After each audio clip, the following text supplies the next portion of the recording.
And we are live. Welcome back to another episode of the Brother Banter Show. My name is Nick, and as always, I'm joined by my brother Jack. Hey, how you doing? Today we got a great episode. It's an environmentally themed episode. Before we jump in, first off, I just want to ask Jack, how are you doing today? Doing pretty well. It snowed in DeKalb actually a couple inches yesterday, and tried to go find a place to go sledding, and it failed terribly. They couldn't find anywhere to go. But I got all my stuff set up for school. I start class tomorrow. I got my bike and stuff. I think I need to put another garbage bag on my seat, but it's all good in the hood. Nice. What about how's it going in New York? It's going pretty well. We just today have been cleaning up everything and kind of organizing and because the weather here has been pretty shitty too. So we're just Yeah. kind of hanging out and making our time valuable by just cleaning up stuff and getting everything squared away here before things get too crazy when the baby's born. Yeah, Mm-hmm. Uh, it's decent. yeah, it's funny. Or we went out. Or I did. I went out Friday with some of my buddies, and apparently I'm too old to stay awake past 11 o'clock. My body, my body does not like it. I did not No. drink that much, no, but I was hurting on Saturday morning. Um, You're old. like I felt totally fine when I got home. It was like Yeah. 11:30, maybe 11:45, and yeah, I felt fine. Went to bed, woke up, and like the base of my head just was in a freaking knot, and like it hurt so bad. That's what made me feel nauseous. Was like the pain in the back of my head. It was so weird. hmm I don't know why, but apparently I just can't hang anymore. You are old. Yeah. You are mom and dad now. You are old. Yep. Yep. Also, oh yeah, you can see that I got a little upgrade. Got some actual headphones and an actual microphone, so hopefully you'll be able to tell that. I've got a better mic in the audio. I don't. Can you tell? I did some audio testing, and I think it makes a huge difference. Yeah, you can definitely tell Yeah. that it's better. Awesome. Yeah. Yeah, this stuff it wasn't expensive at all. It was like $100 for both the mic and these headphones, and they're both Audio Technica, which is a really well respected brand. So Yeah, I just for my birthday I asked for like a mic and like one of the arms, like the boom arm that connects to your desk yeah, because I move around too much and I would always have to move the mic to be with me. yeah. Well, yeah, your birthday is coming up when exactly? In a week or so from today? 10 days? What, Today's what day today's is the 12th. this? Oh, yeah, I got 8 days. 8 days. Yeah.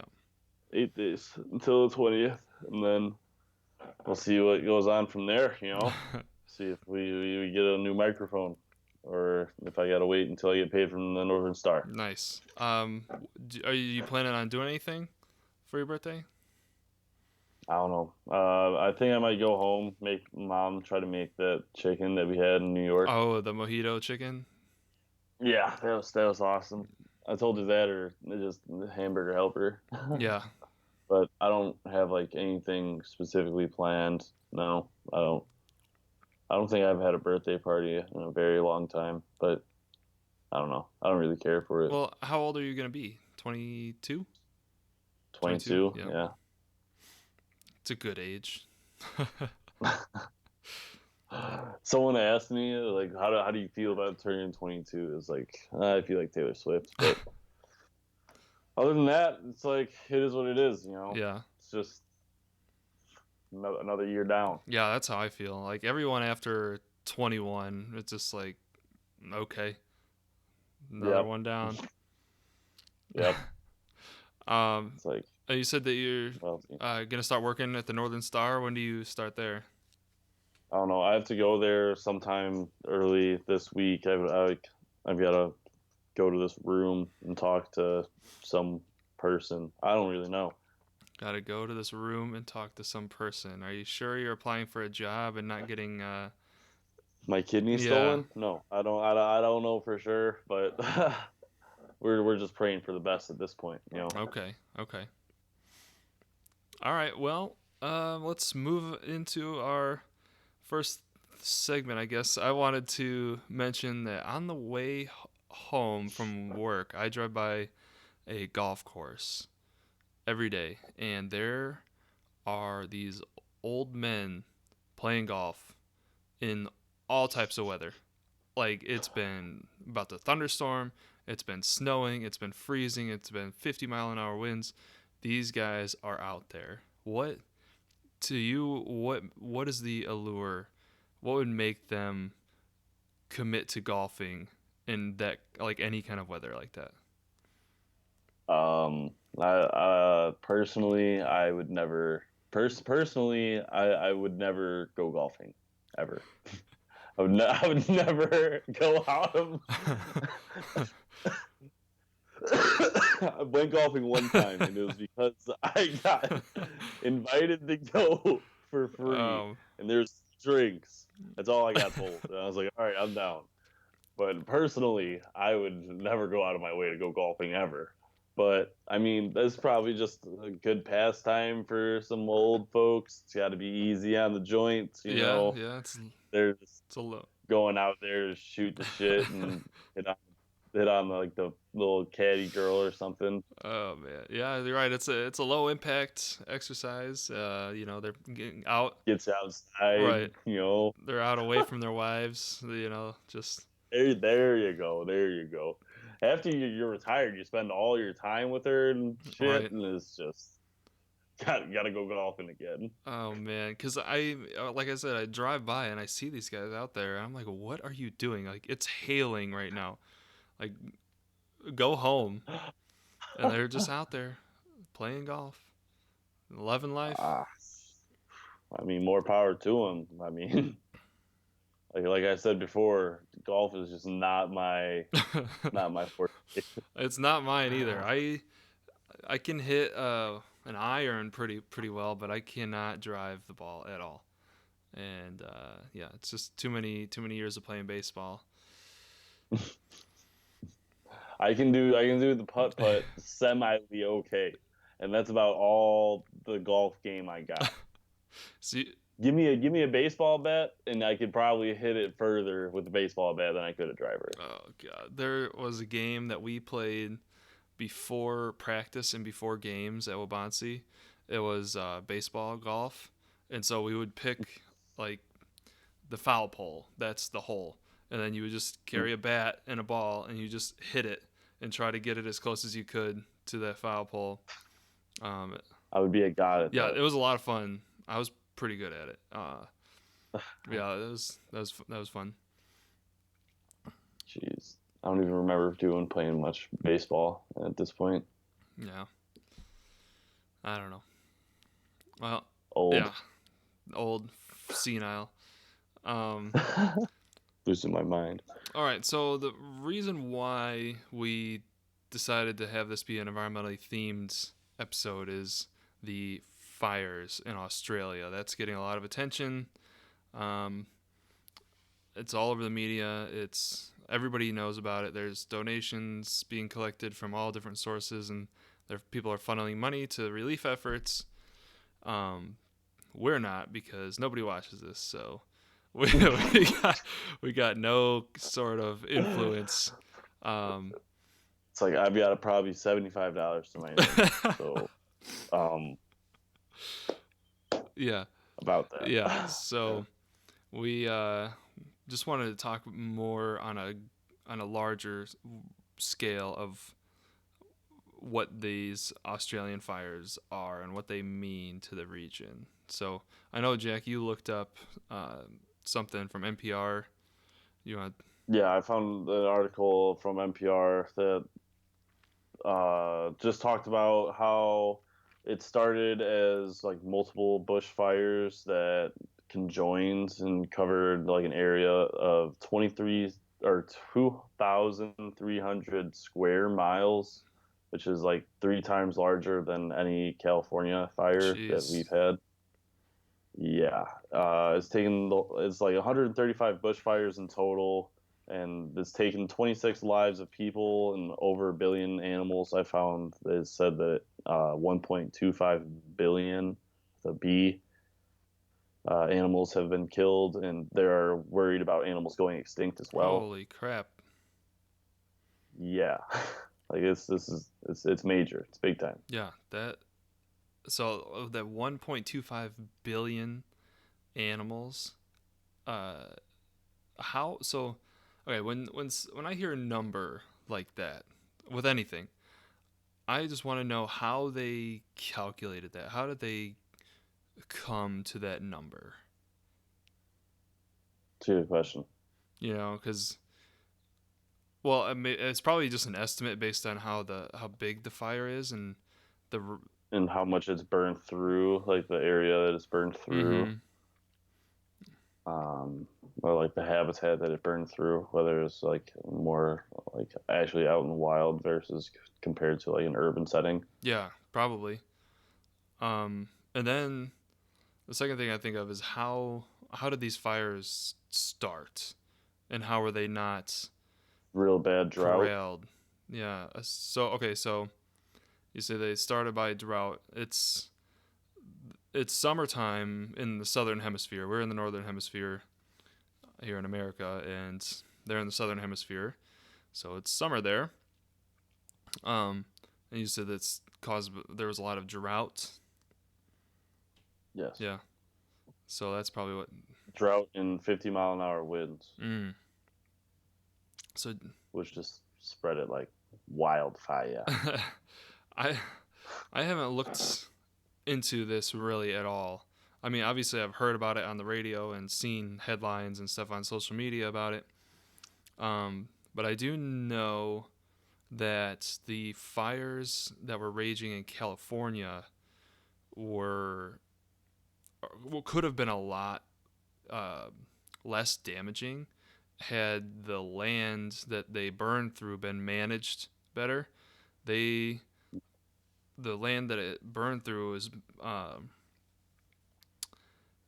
people had preferred certain species of trees that contribute like pine trees that contribute a lot of pine needles and fuel for a fire, whereas naturally there would be like deciduous trees which uh, provide more shade to the ground and uh, have more water retention than pine trees. So if the land had been managed in a different way, these fires could potentially have been reduced.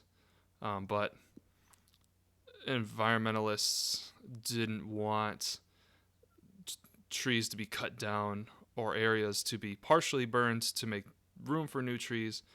Um, so that's why the fires were worse than they could have been, because environmentalists had gotten in the way of better management of the land. So I don't know if that's what happened there. I'm assuming it probably did, because a lot of the land is probably just left barren and or used for pasture for cattle or something. But I Yeah, don't know this exact circumstances for that situation. I have no idea either. I don't know. I just know that they're going through a drought, and the 50-mile-an-hour winds just helped spread the fire and helped conjoin massive bushfires. And I learned that a megafire is or covers over 100 square acres or 100,000 square acres of land. So once it gets to that size, then it becomes a mega fire. Yeah, like technically, Mm. like ranking like tornadoes and shit. I guess they rank fires too. Yeah, I mean, I guess might as well, if you can measure it, might as well rank it and against something else. Yeah, but that's still crazy. 3 times larger than any fire in California. Mm-hmm. And those were, I mean, we know how bad those were. Yeah, it's just like I saw something that was like it was you could track like the smoke from like Yeah. space. It's pretty wild. So, if you were living in Australia, what would you do to escape that? Like where? Because it's an island essentially. It's a Hmm. giant island, but it's an island. So what do you do? Hop on a sailboat and we skirt and I don't know. It's like try to find an area that you could go to for farther enough away from the fire so that you could try to dig or try to trench yourself off so that the fire doesn't come close enough to you that you get burned. But I'm really digging the idea of sailboating and just getting a fishing pole and just living out on a boat for a while. Yeah, Refugee as fuck. nice. That'd be it's an interesting way to go about it. Life of Pi. You need Life Yes, of Pi. you need that tiger though. That tiger would tear me apart, boy. What you thought? Yeah, it sure would. How would you escape that? There's a wall of fire. Um, I would think try to travel to a place where there's not a lot of fire. So I'm assuming the cities, like big cities, are going to be pretty safe because the uh, trees in those areas have kind of been demolished. So if there's not fuel for the fire, Yeah. then obviously nothing's going to burn. But yeah, try and find an area with less fuel for the fire. Like you going out into the ocean, that's probably a pretty good spot.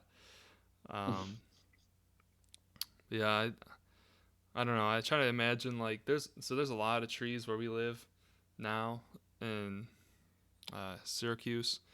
I think if that was all burning, that it would just be crazy for to see the smoke and the fire like on the horizon and just know that in a couple days or a couple hours the fire is going to descend upon us and we're going to have to leave and we don't know if where we live is going to be exist still.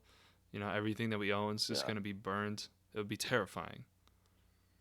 Yeah, that would be petrifying. Yeah. Mm-hmm. I'm just trying to like put myself in that emotional state of mind, and it would just be awful. Well, yeah, because it's like you lose everything. Like what then you that's the thing. Like you leave, like you don't know if you're gonna come back Mm-hmm. to anything. Right. Like everything that you own could just be turned to ash. Hmm. Up in flames, up in smoke. Mm-hmm. Well, it just mean that you'd have to get on a plane and come back here. Right. Well, I imagine if the fires were that big, I don't think the airports would be Well, working. yeah, it'd be well, no shit. So we'd have to figure something out. But just all of upstate New York's just on fire. Yeah. Like, how would this even happen? Well, I don't think it could because we get so much precipitation here, and there's so many Mm. rivers and lakes and ponds and stuff like that. Um, so I doubt we're pretty drought proof here. Uh, that's one thing that I have seen a lot of people talk about is drought proofing and like digging ponds and planting perennial plants, perennial grasses, and building up the soil uh, moisture content, and as a way to uh, combat drought and in turn prevent fires. Maybe we could do that in like California, where it's a Sahel, but people still want to live there, even though it's supposed to catch on fire. Yeah. Um, could just build more man-made ponds, like Mm-hmm. more man-made marshes. Right. Depends on where we are, though. Like, I don't really know. I feel like California is like the only place where I really know of like wildfires being like terrible, aside from Australia now. Yeah. I'm not sure. Because I know in Illinois they have the controlled burns of the prairie. Um, Hmm.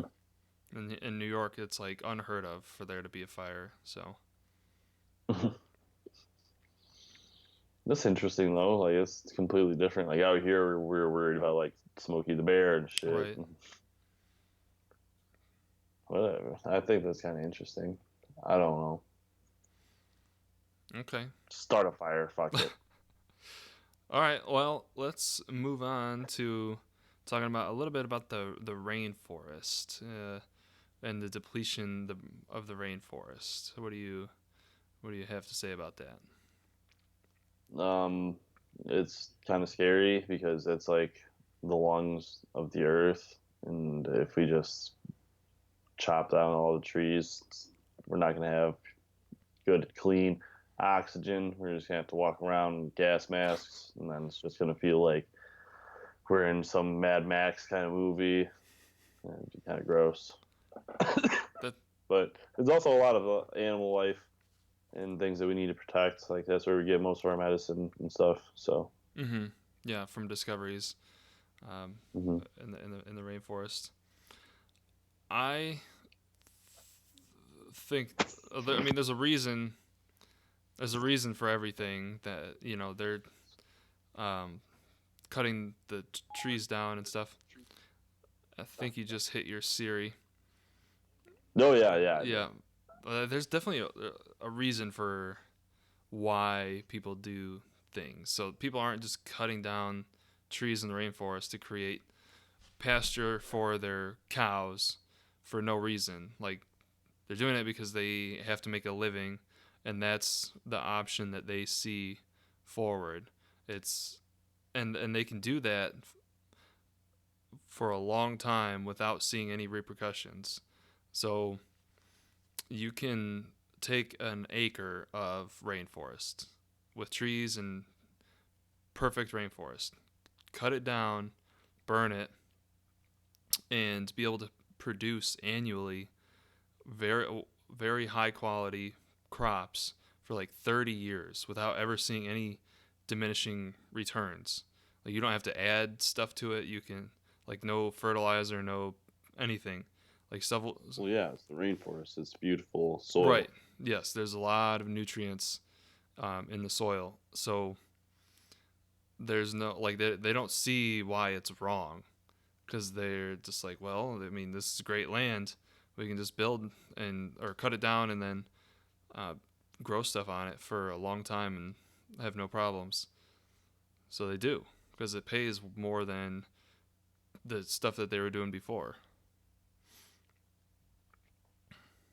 Yeah, it's just a means to the end, though. Mm-hmm. Like, I don't know. I think I can see that, but I wonder if the crops being grown are really for us or for livestock and cattle. But you gotta do what you gotta do to survive. You Mm-hmm. know.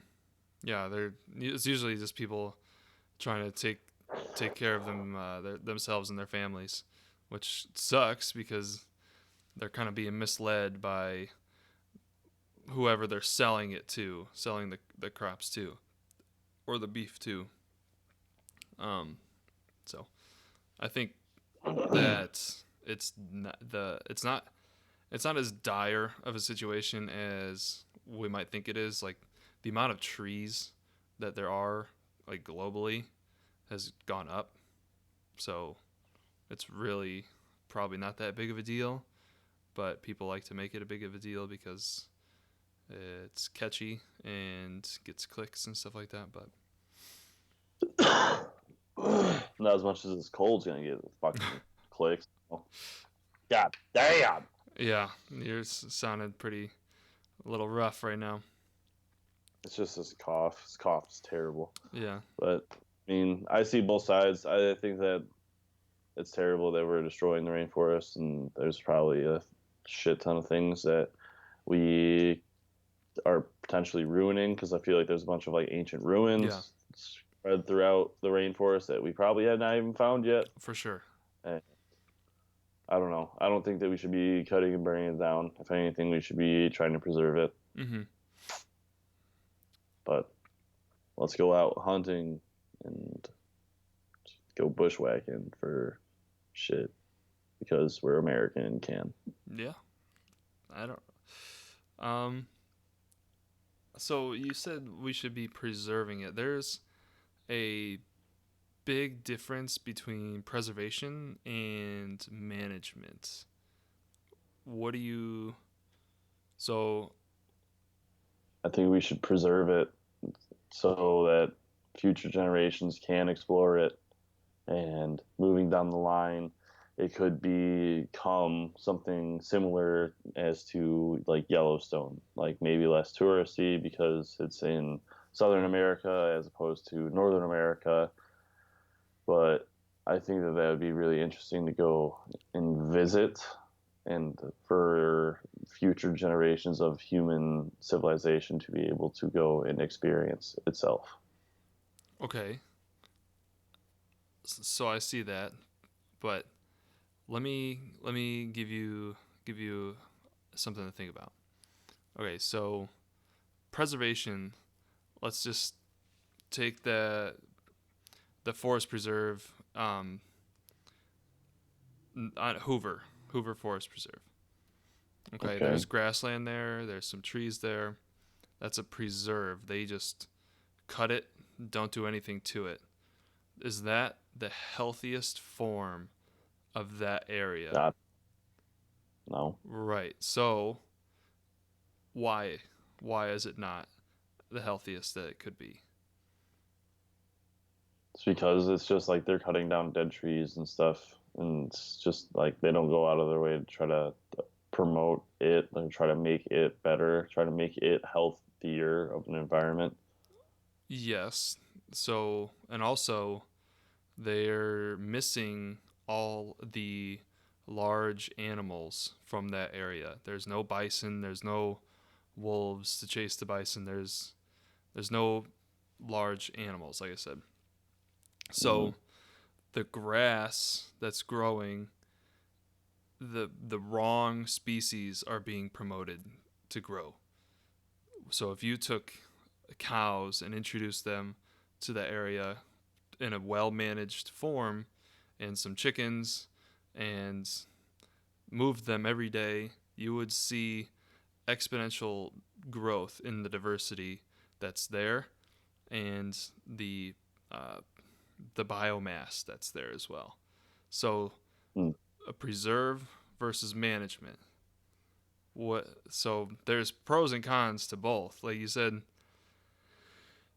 preserving something as it is, as a fully functioning ecosystem like the rainforest is, that's a good thing. But preserving something that is only operating at 40% capacity of its natural state is not that great. It needs to be managed more properly to reach its fullest potential. That's why I feel like preserving the rainforest would be better because it's more of an untouched place. I Right. feel like it would be better managed if we had already fucked up the place itself. Mm-hmm. So that's, I feel like that's what human nature is. It's just like a cancer to the world, and then we're just like, all right, well, now we know we fucked it up. Now we gotta kind of corral it back to life a little bit. Yes, I would say like there's shades of gray as with everything, Oh yeah, definitely. but I think the path that we've seen throughout history so far is how you've described it as a sort of a cancer to the earth. So, So, well, we are just a parasite on Earth, just using it for what it's good for, and not really promoting it. Where we were living off of it. We don't coexist. right, which is a big driver behind why I want to be a farmer, because being a good land steward and land manager is few and far between. It's incredibly rare to have Mm, that, and it's direly needed. I believe it. That's awesome that you are willing to do that. Mm-hmm. Because I definitely see that. We need to coexist Mm-hmm. with Earth and make things a lot easier as compared to harder. Right.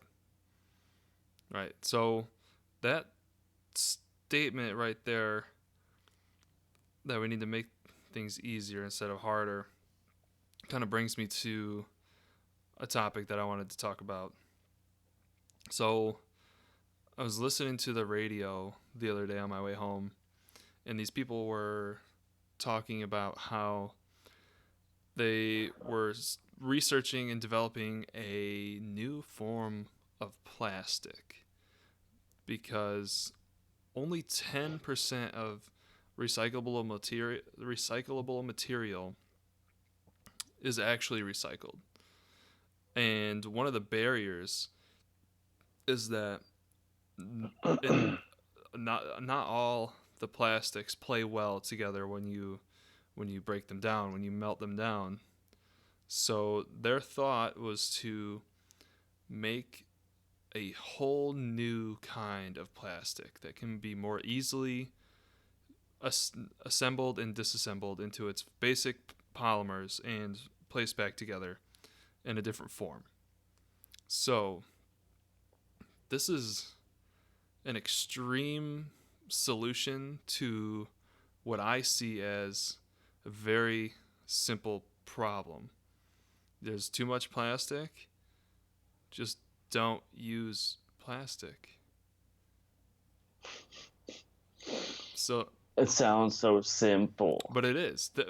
Do you think back? At one point, plastic did not exist. Mm-hmm. So for like single-use food containers or any single-use item, there are other solutions than plastic. There's metal containers.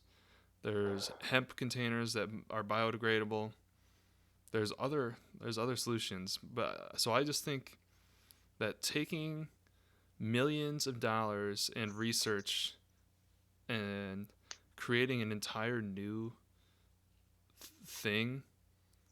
Like, yeah, you have to literally like discover a new plastic. You have to discover the elements required for it. Right. Instead of focusing that money in consumer education or something else, developing a stainless steel container or whatever.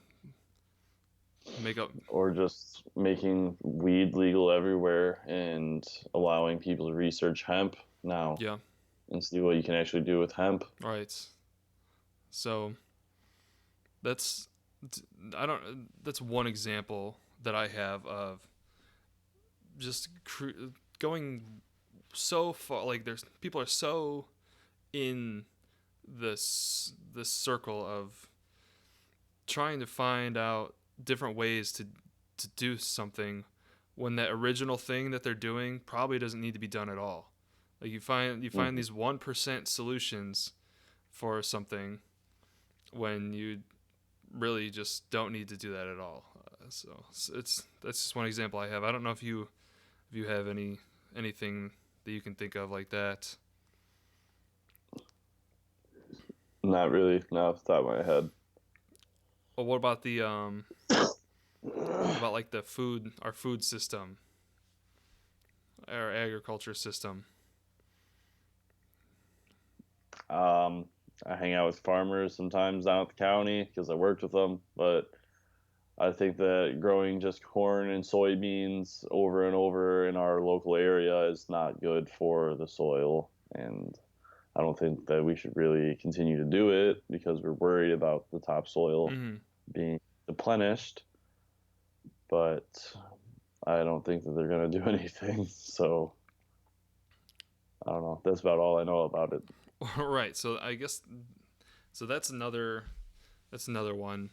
So these farmers are taking giant machines and these mechanistic approaches. They're trying to turn a food into an assembly line out in these fields, and that's not how nature works. Like they're literally modifying the DNA of these organisms to better fit their mechanistic approach, when you just don't have to do that at all. You don't have to spend billions of dollars in research to develop a new brand of corn or a new kind of soybean when you could just farm differently, like it's just so mind-boggling to me that these things are so far down the rabbit hole when you could just take a step back and just do it a different way. But they want to force the round peg in the square hole. Well, yeah, that's probably what's making them the most money is corn and soybeans. Farmers So there's don't like, make that much money off of their crops. They make good money off their land that they own, but not necessarily off the crops that they grow. I don't know why. What's the difference to them then? I don't know. I'm Because not a farmer. well, that's what they know. So if Mm. I told you that the thing that you're doing and you've been doing for the last 30 years is wrong, it would totally invalidate your entire life. A little bit, yeah. So there's a little bit of ego in it, a little bit of miseducation by the USDA and companies like Monsanto and DuPont and all them. Mm. Um, so, yeah, that's my thoughts on that. It's my 2 cents. So, I don't have too much to say about all that. Yeah, I don't know much about it. well, I'm really passionate about that kind of stuff. So Yeah, I've had some experiences learned a few things here and there. it's decent. Let's move on to ocean acidification. You had thrown that onto our topics list. So Wow. I don't necessarily remember doing that, but the depletion of like, I think I did it. I don't remember. I thought yeah, you did, but like, I don't know about all that. I just know that we like the oceans. We are making them more acidic, which is going to throw off the pH balance and could kill a lot of living organisms, and that's not good. Like the Great Barrier Reef, I remember people being very worried about that because the acidity of the water was changing. mm-hmm. But other than that, again, I'm here to listen. I, Hannah said the same thing. She is talking about the Great Barrier Reef, and that's what made me think of ocean acidification.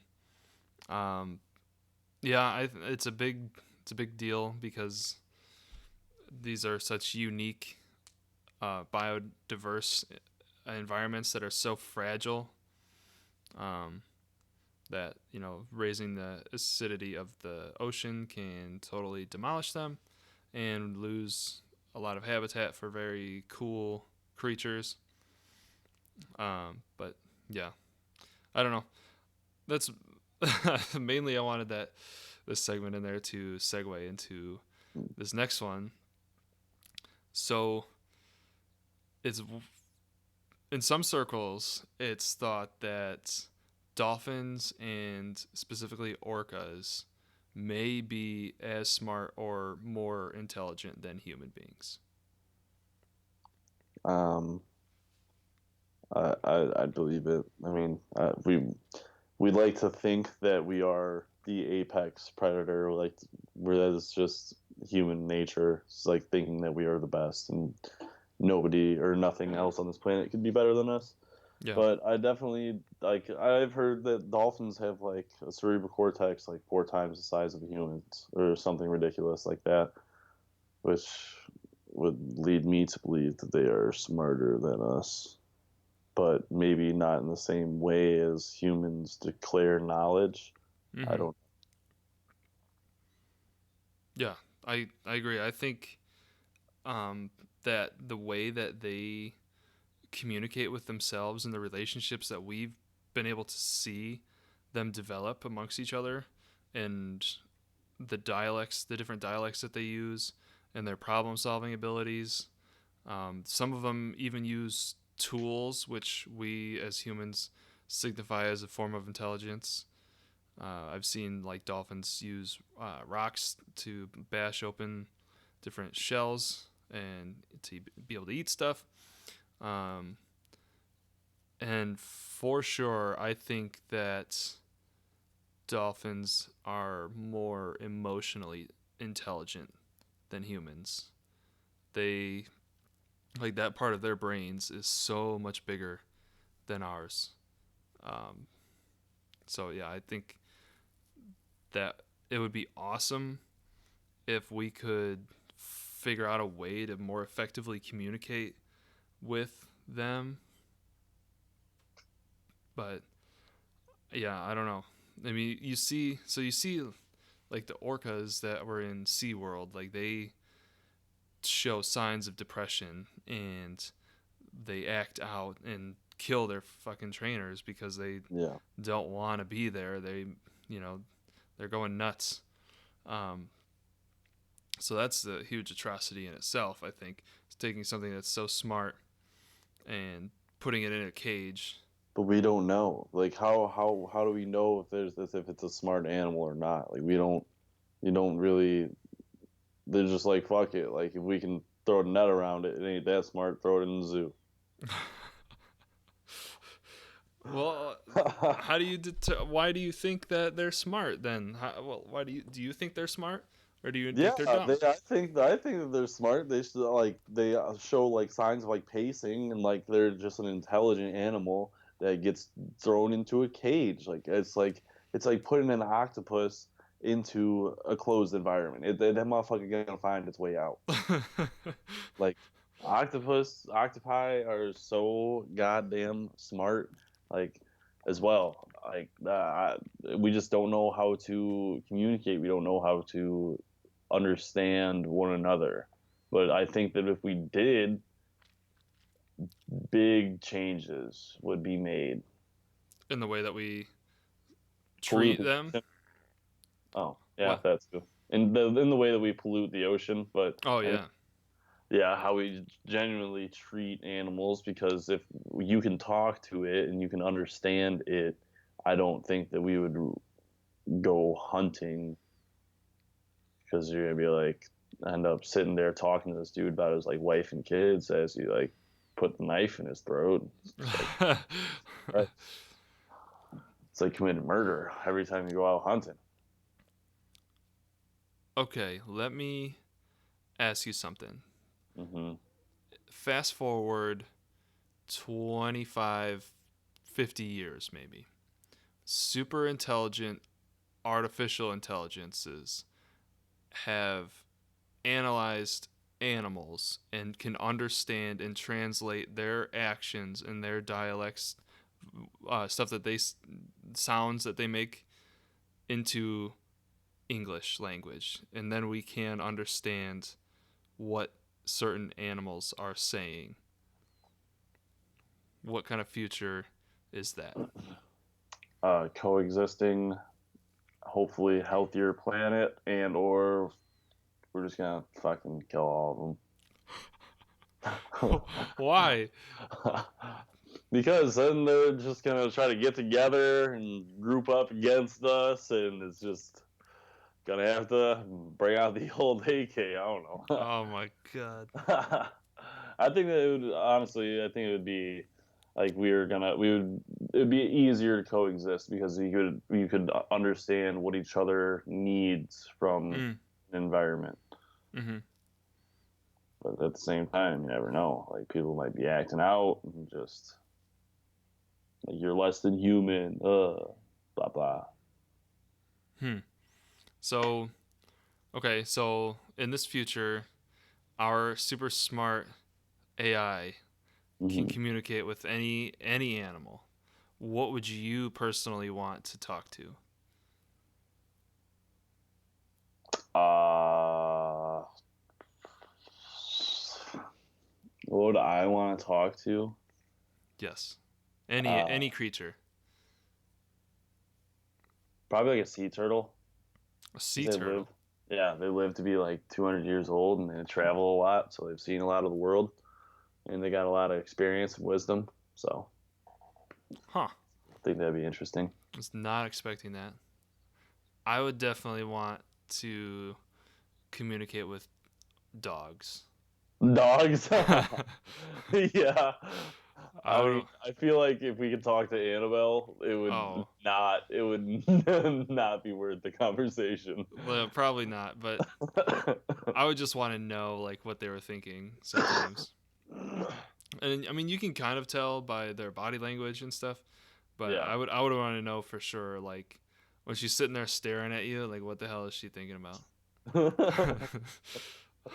Because like she doesn't want food. Like she's got food in her bowl. You Right, just let her out like 8 times, and she's still just sitting there looking at you. right, right.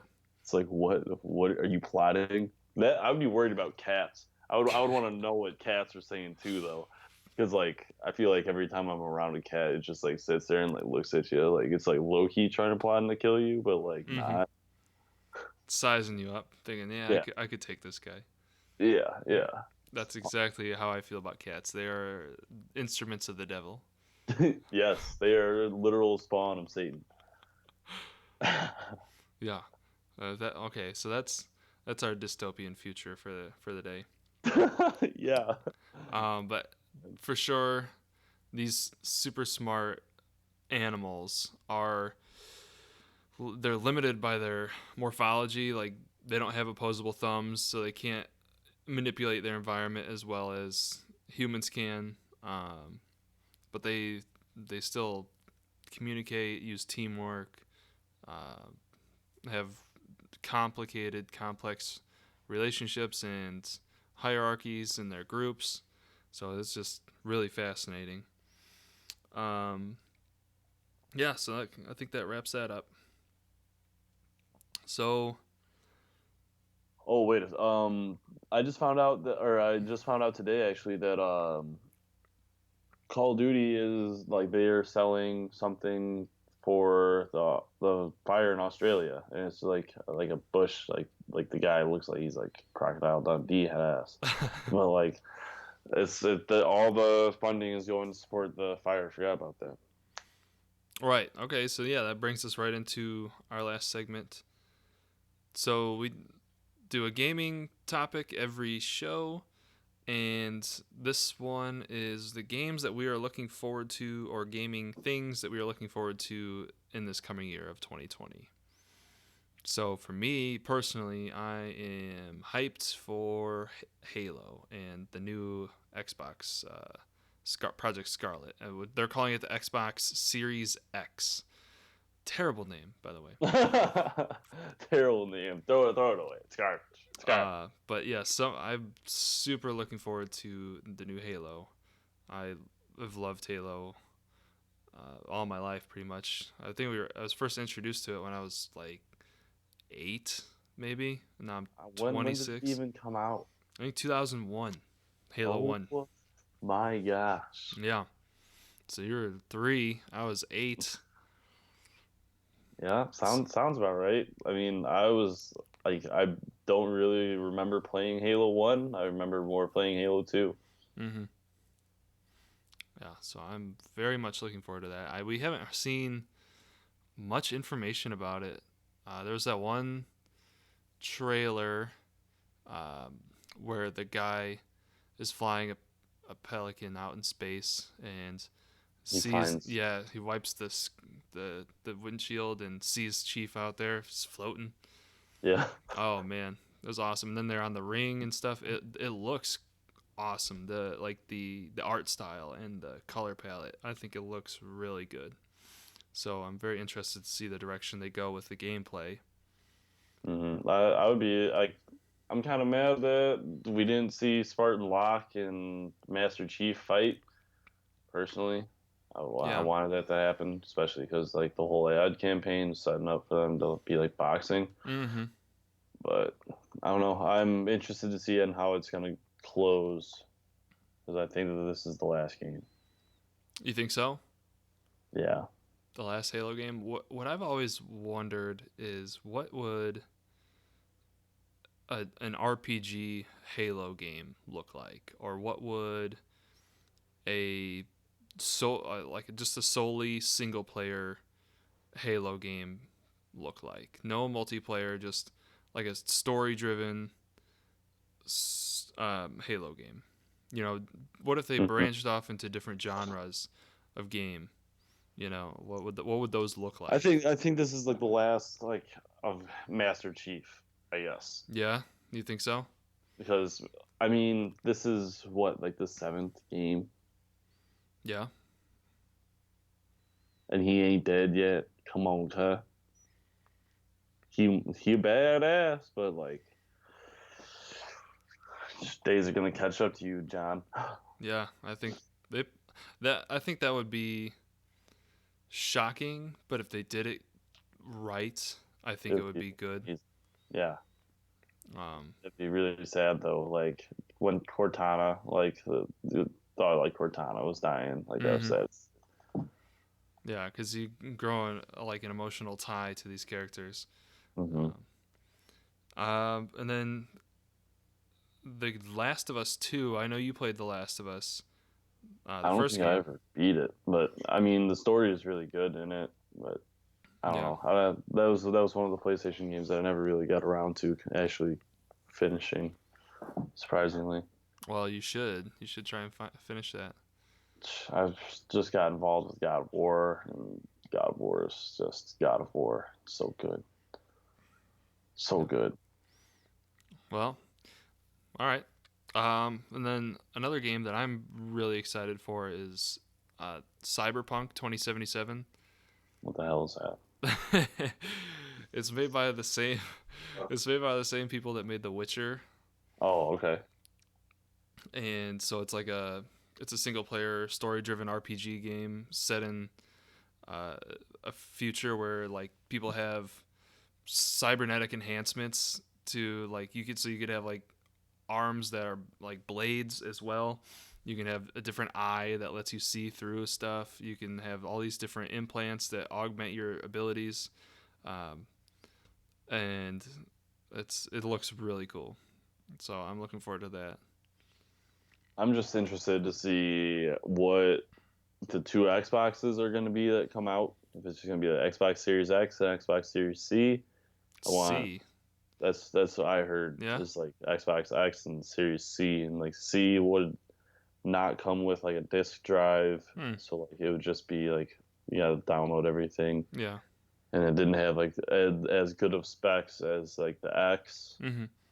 But I think that that'll be very interesting to see. I'm interested to see how PlayStation is going to come out with their next gen console. I heard that they're going to, so like when you pull a trigger, there's like the rumble motor, so like Mm-hmm. it feels like when you pull the trigger, like you get haptic feedback or you get feedback from Yeah, that. yeah.